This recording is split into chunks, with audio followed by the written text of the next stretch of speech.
Last week, we started this important series about understanding Israel. This topic is a much needed one as we prepare for Yah's kingdom. There are many lies and falsehoods that have surrounded this topic, and as it was explained in the first video, we cannot know the God of the Hebrews without knowing and understanding the Hebrews.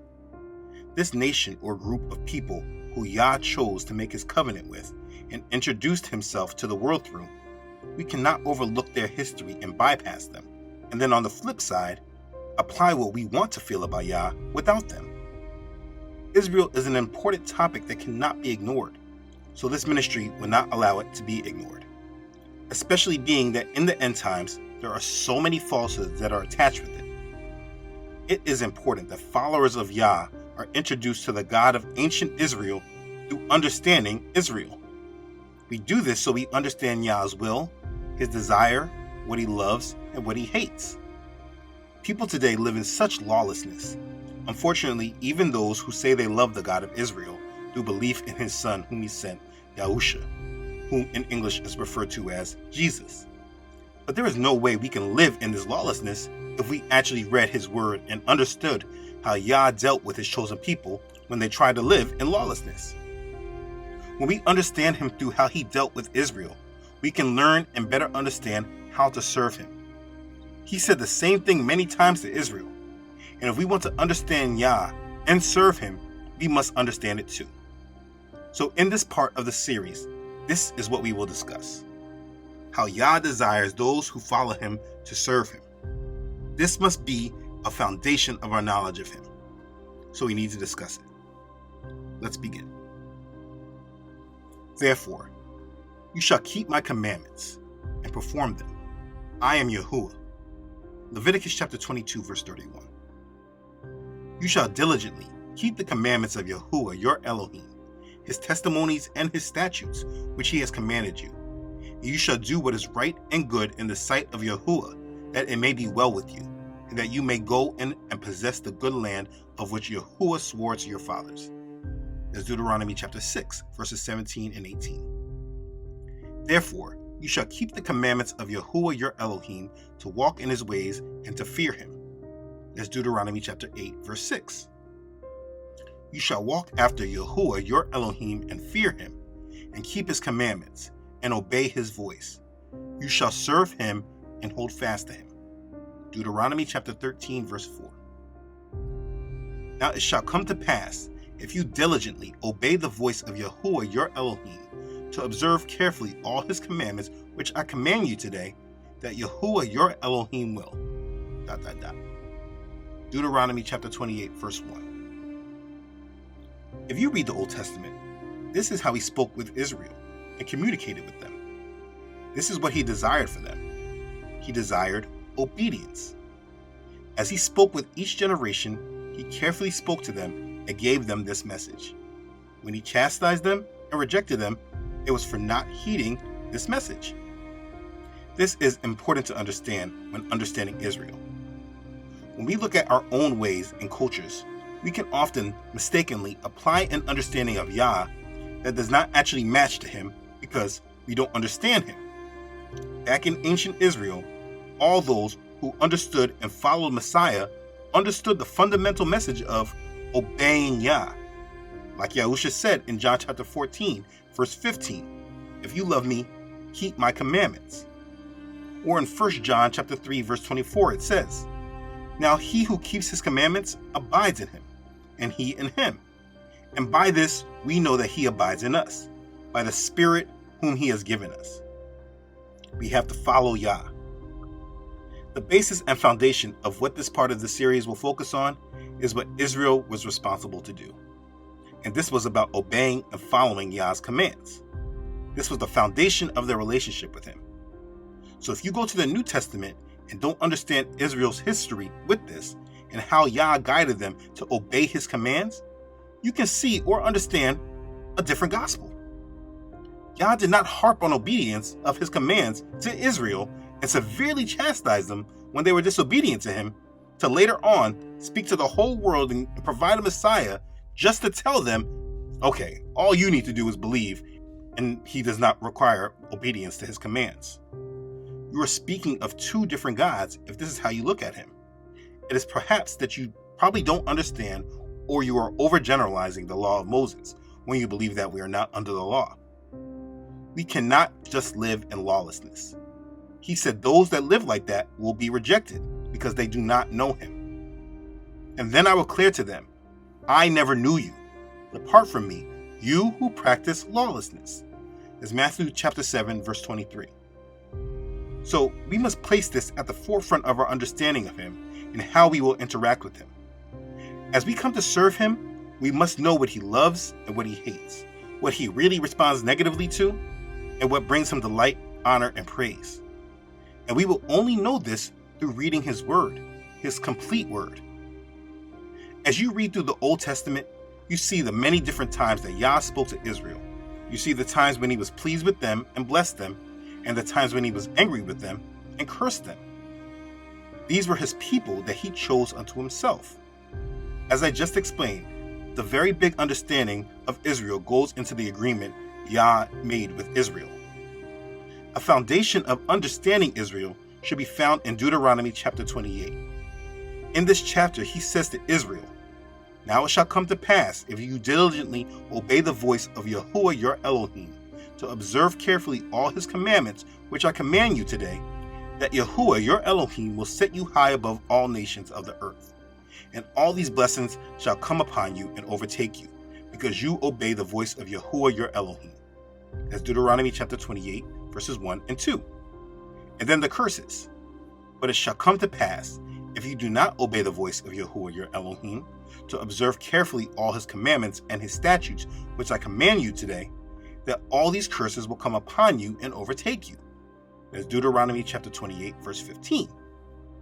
This chapter of Deuteronomy 28 should be a fundamental part of understanding when learning and knowing Israel, because it speaks to so many things. Now, I have made a video about this specific subject, and I've illustrated this chapter in particular in this actual video. You should watch it after this video is done, because it is such an important subject to understand. You cannot understand Israel if you have not placed this agreement they made with Yah in your understanding. It's also important because you understand a lot about Yah and how he actually is. So many have painted him in ways that are not accurate. He does care about how we are, how we live, and how we worship him. It's often people that have not read about him in the Old Testament and how he dealt with Israel that don't really understand him. So this is an important chapter of the Bible to really grasp. Actually, the whole book of Deuteronomy really is. Israel was meant to be an example of Yah to the whole world, especially if they would have been obedient and walked in his ways. But nevertheless, everything that they did and they went through is a testimony to us. We learn of their successes and their failures. We understand Yah through their eyes because they are the only nation in the world to deal with him and have a personal covenant with him. Now, that didn't mean that people from other nations were not able to come to Yah and worship him. No, that's not true. They were called Gentiles or strangers during that time. It's important that you grasp the importance of the designation of stranger that these people of other nations were called by Israel. Understand, they are strangers because they did not know Yah. But the blessing is, if they clinged to Israel and served Israel, they would then be grafted into Yah through Israel, no longer a stranger. The foreigner or stranger was not able to dwell in Israel and serve Yah any way they chose just because they didn't have a direct covenant with him. Through the example of Israel, they were taught how to serve Yah, and from that, they were no longer a stranger. And if a stranger dwells with you in your land, you shall not mistreat him. The stranger who dwells among you shall be to you as one born among you, and you shall love him as yourself. For you were strangers in the land of Egypt. I am Yahuwah your Elohim. That's Leviticus chapter 19, verses 33 and 34. He said, You shall have the same law for the stranger and for one from your own country. For I am Yahuwah your Elohim. Leviticus chapter 24, verse 22. Israel was always supposed to show their ways to the rest of the world and also not be swayed by the ways of the rest of the world, because Israel was led by Yahuwah. Israel's purpose was that they were always supposed to be Yah's people and be the ones who declared Yah's way and his great name to the rest of the people of the earth. As King Solomon said as they were dedicating the first temple, "Moreover, concerning a foreigner who is not of your people Israel, but has come from a far country for your name's sake, for they will hear of your great name and your strong hand and your outstretched arm. When he comes and prays towards this temple, hear in heaven your dwelling place, and do according to all which the foreigner calls to you, that all peoples of the earth may know your name and fear you, as do your people Israel, and that they may know that this temple which I have built is called by your name." 1 Kings chapter 8, verses 41 through 43. And this was the purpose of Israel. And at the height of Israel, when Solomon was king and was dedicating the first temple, he declared to Israel, "May Yahuwah, our Elohim, be with us, as he was with our fathers. May he not leave us nor forsake us, that he may incline our hearts to himself, to walk in all his ways, and to keep his commandments and his statutes and his judgments, which he commanded our fathers. And may these words of mine, with which I have made supplication before Yahuwah, be near Yahuwah our Elohim day and night, that he may maintain the cause of his servant and the cause of his people Israel, as each day may require, that all the peoples of the earth may know that Yahuwah is Elohim, there is no other. Let your heart therefore be loyal to Yahuwah your Elohim, to walk in his statutes and keep his commandments as at this day." It's 1 Kings chapter 8, verses 57 through 61. And this is what Israel was supposed to do. And if they did this, we would know his ways and understand what it looked like to follow Yah through their physical example, and not just by having to read about them. They were to be our examples and priests of the world. But we now need to understand the unfortunate truth, which is that Israel did not follow Yah. They followed after other gods and became separate from Yah. After Solomon, Israel was divided, and the northern 10 tribes declared their own king, and Judah and Benjamin separated and declared their own king. So Israel was divided. There was the kingdom of Israel and the kingdom of Judah. The northern tribes went into straight wickedness, and they were conquered first by the Assyrians, and they never returned as a whole back to their land. Judah was conquered after Israel, and they were carried off by Babylon. They eventually did come back to the land, and they rebuilt the temple. This was the second temple, Herod's temple. When they returned back to their land, they were now referred to as Jews, which stems from Judah. And they came back in Israel, not as strong as they originally were when they were following Yah. This was to fulfill the prophecy of the Messiah. You see, they were prophesied of a Redeemer from the line of King David, and many of them expected him to be like King David and unite the kingdom and bring back peace in their land, removing the hand of the Romans that were now in control of their land of Judea. It's important to really understand Judah at that time. While Judah was being conquered and being carried off to Babylon, Greece was also gaining power in the world. In the 4th century BC, Alexander the Great steps onto the scene. He was a conqueror. Around 334 BC, he started his conquest of the world empire at the time, which was Persia. If you remember, Daniel prophesied about this to Nebuchadnezzar. Alexander the Great, who was known as the King of Macedonia in northern Greece, set out on one of the most extensive military expeditions in history at that time. His armies swept eastward, conquering the Persian Empire controlled by King Darius III. His conquests included Anatolia, which is part of Turkey, Syria, Egypt, Mesopotamia, Phoenicia, which is also part of Turkey, Libya, Lebanon, and other territories. He extended the boundaries of his empire as far as Punjab, India. As part of this military campaign, he captured Jerusalem in 332 BC. There is so much to learn personally about Alexander's conquest, but what is most important is his method of conquest, which is still used today by America in the spread of what they call democracy. Alexander's conquest introduced Greek culture into the Eastern Mediterranean world. His rule introduced Hellenism. Hellenism is the study or imitation of ancient Greek culture. And this was why Alexander's rule was so remarkable. Because though he conquered these civilizations, he left the country to the people. He just imparted his Greek culture with them. Cities such as Alexandria the city he built in Egypt, became influential centers of Greek learning. This also crossed into Judah, also now referred to as Judea. The Greek language replaced Hebrew and Aramaic as the principal language for trade, education, and international relations. This does not mean that it replaced all of Hebrew.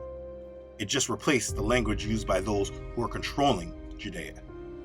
It was only those that were educated and that dealt with the Greeks.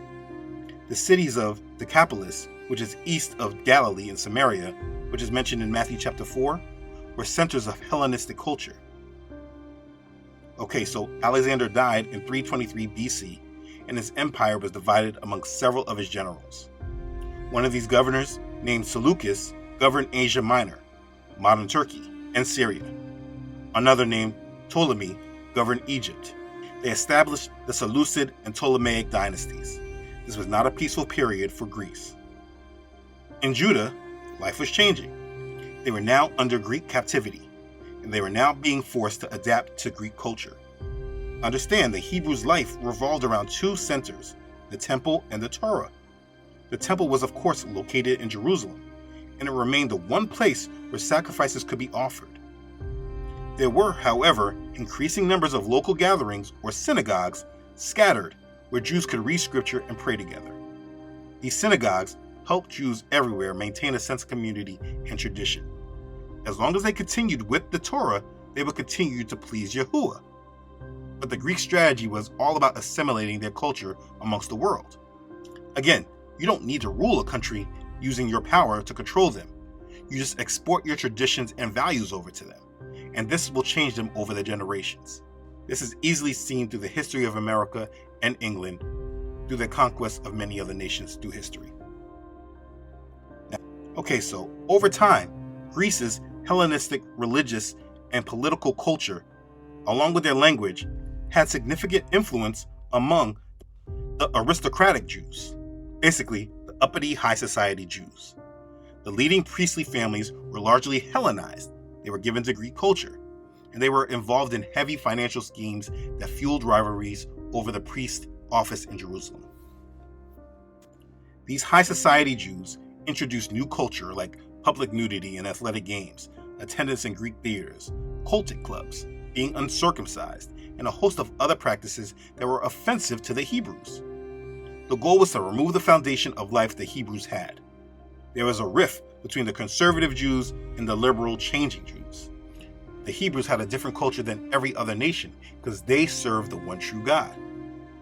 So at this point, this is where we see Antiochus IV take things to a new level. In 167 BC, he came in and desecrated the temple and established it as a cult of Zeus. The Torah, the law of the Jews, was removed, and their religious practices, including Sabbath observance, were outlawed. He introduced the idolatrous worship of Zeus into the temple itself and instituted the eating of pork as a test of one's loyalty to him. Antiochus's policies provoked a military response from some Jews. The principal leader of the revolt was a man named Judah, nicknamed Maccabeus, or the Hammer. Accounts of the conflict, known as the Maccabean revolt, is told in the book of Maccabees, which are a part of the Apocrypha.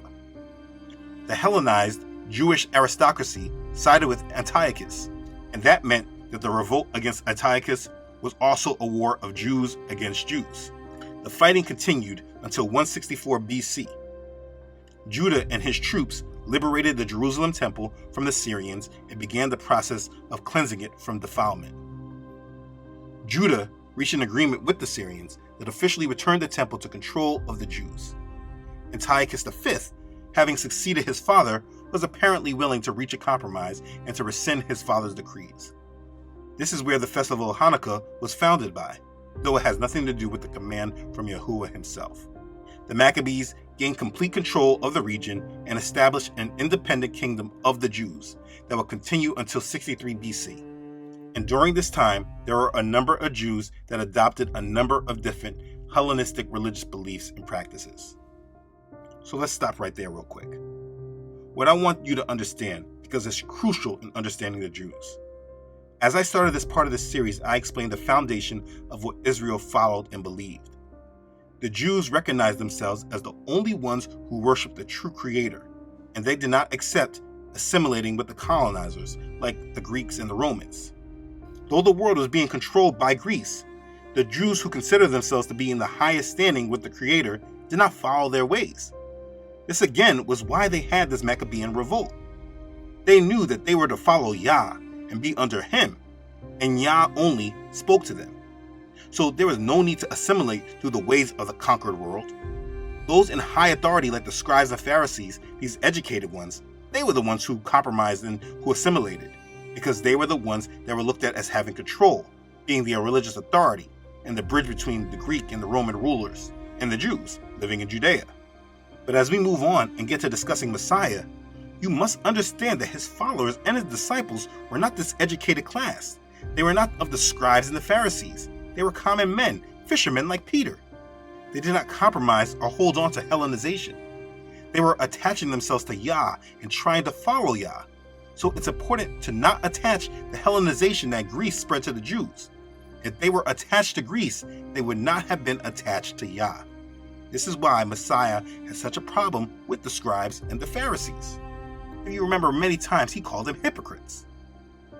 The people of Yah believed that their way and culture was the absolute way because they were in communion with the one true God, not the pagan gods that their forefathers were rejected and chastised for following. For those that wished to stay under Yah, they held to their culture, very much how people in America are today, being that America's the world empire. They all agree and understand that English is their language, and they say things like, "You're in America, so speak English." The Jews were in their land, so they spoke their own language. They did not attach to what the world was moving to, especially being that they knew if they followed Yah, they would be the leaders of the world. This is why it's important to understand their mindset, their law, and their culture. So anyways, during the times of the Maccabean revolt, and before, Greece was losing their power. Romans had been conquering lots of land and territories, establishing themselves as a formidable power in the Mediterranean, and they wanted more. So they turned eastward. In 197 BC, Rome conquered Macedonia, and by 146 BC, Greece was conquered by the Romans. In 63 BC, Rome took control of Judah and Jerusalem, but they left the land in local control. This was during the times of Julius Caesar, so there was a lot of politics going on in Rome. In 38 BC, Herod the Great, the son of Antipater, who was an Edomite, is now on the scene. His ancestors converted to Judaism, and he was raised a Jew, but he was not one by blood. Herod transformed the country of Judea. He built the port of Caesarea on the coast and a temple to Augustus in Samaria. He remodeled the Jerusalem temple and next to it built the Antonia fortress, a Roman military installation.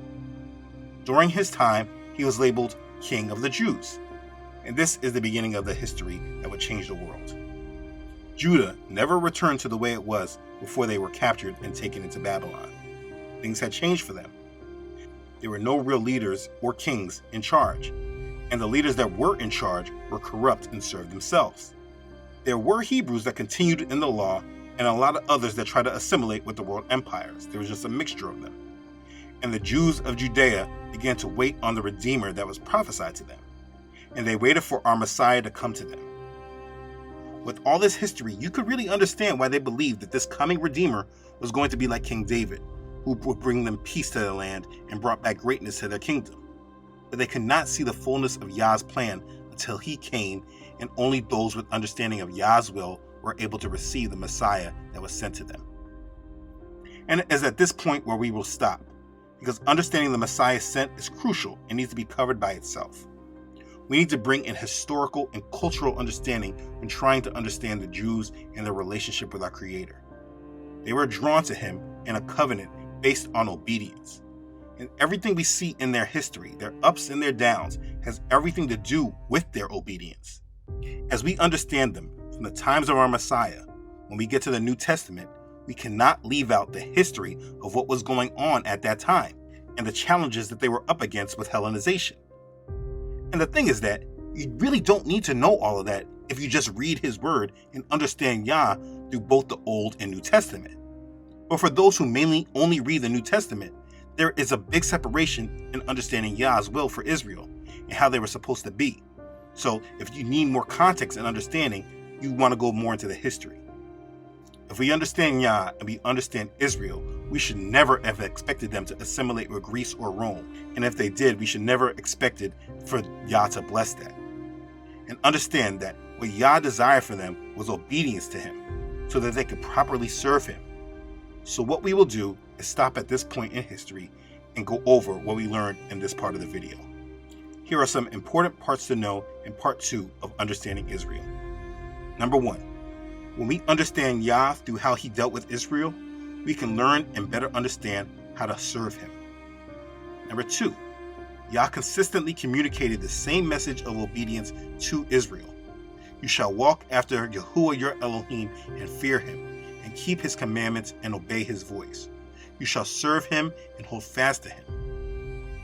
Number 3, all the Jews who followed after and understood Messiah understood the fundamental message of obeying Yah. Like Yahusha said in John chapter 14, verse 15, if you love me, keep my commandments. Number 4, we cannot just live in lawlessness. He said those who live like that will be rejected because they did not know him. That's found in Matthew chapter 7, verse 23. Number 5, as we come to serve him, we must know what he loves and what he hates, what he really responds negatively to, and what brings him delight, honor, and praise. And we will only know this through reading his word. Number 6, Deuteronomy chapter 28 should be a fundamental part of understanding when learning and knowing about Israel, because it speaks to so many things, not only about Israel and its identity, but also about Yah and how he dealt with obedience and disobedience. Number 7, the people of the other nations were called Gentiles or strangers during that time. It's important that you grasp the importance of that designation of stranger in reference to the people of the other nations. Understand they are strangers because they did not know Yah. But if they claimed to Israel and served Israel, they would then be grafted into Yah through Israel, no longer a stranger.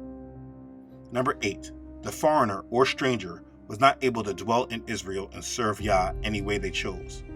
Through the example of Israel, they were taught how to serve Yah. Number 9, after Solomon, Israel was divided and the northern 10 tribes declared their own king, and Judah and Benjamin declared their own king, and the two kingdoms were separate. Israel was divided. There was the kingdom of Israel and the kingdom of Judah. The northern tribes went straight into wickedness, and they were conquered first by the Assyrians. They never returned as a whole back to their land. Judah was later carried off by Babylon. They eventually did come back to the land, and they rebuilt the temple. Number 10, they were prophesied of a redeemer from the line of King David, and many of them expected him to be like King David and unite the kingdom and bring back peace in their land, removing the hand of the Romans that were now in control of the land of Judea. Number 11, Alexander the Great took control of Judah in the 4th century BC. Number 12, Greece Hellenized the wealthy in Judah, bringing much Greek culture to the Hebrews. This was mostly the educated scribes and Pharisees especially. Number 13, the leaders of Greece dealt harshly with Judah, consecrating their temple. Number 14, the Maccabeans fought back and reclaimed control over Judah and their temple. Number 15, this Maccabean rule ended in 63 BC when Rome took control of Judah. Number 16, Judah and Jerusalem were much different than they were during the times before they were conquered by Babylon. Number 17, the people of Yah believed that their way and culture was the absolute way because they were in communion with the one true God, not the pagan gods that their forefathers were rejected and chastised for following. For those that wished to stay under Yah, they held to their culture. Number 18, Yah did not continuously focus on obedience of his commands to Israel and severely chastise them when they were disobedient, to later send a savior to the world and just tell them to believe and not require obedience to his commands. You are speaking of two different gods if this is how you look at him. We show we love him by honoring his commands. And this was some of the main takeaways from this video. By this point, you should have an understanding of the importance of obedience and following Yah's ways and commands. You should understand just how much he required it. We cannot speak of him and then ignore that this was important to him and what he required of Israel. But you would only understand this if you understood Yah. As the Jews came back to the land, they did not reject their culture and their ways. They held on to it. They fought for it. So as you apply a level of thinking to the New Testament, because what is told to us is that it was written in Greek, that piece of information right there should not totally make you forget the complete way that Israel lived up until that point. And now you just want to apply the Hellenized way of the Greeks in understanding the God of the Hebrews. You should never do that. Whenever you do this, you have formed a strong misunderstanding of Yah, and that will lead you astray and away from him. But don't worry about it. He desires you to come back to him, which is why series like this are being made, which is why people all over the world are bringing back the importance of following him. And today, as we live out our lives as people of Yah, let us attach to him through a spirit of humility and obedience, and serve him with all our hearts and our souls. You can see where this world is going, and so rather than focus on all the noise, we will focus on growing in our faith and obedience to the Most High. Continue to draw near to him, and he will draw nearer to you. Believe on him through his son Yahusha, and follow him. Now is the time to be forgiven and redeemed. Repent and be obedient to him. He has called you to do so. Will you answer? I hope you do. Be blessed. Hallelujah. Praise Yah. Okay, thanks again for watching. If this has blessed you, please make sure to like it and share it with others. If you haven't done so already, please make sure you subscribe to this channel. Elohim willing, I upload every Friday. Don't forget to follow this ministry on Facebook and Instagram, as well as on my website, truthunedited.com. As always, I would like to give a special thank you to those who have donated to this ministry. Your contribution is a huge blessing to this ministry. Please continue to pray for me and this ministry. Thank you for your obedience to Yah's call on your heart. I'm humbled by your support, and I'm very thankful for you. Be blessed. Okay, thanks again, everyone, for watching. I love you all.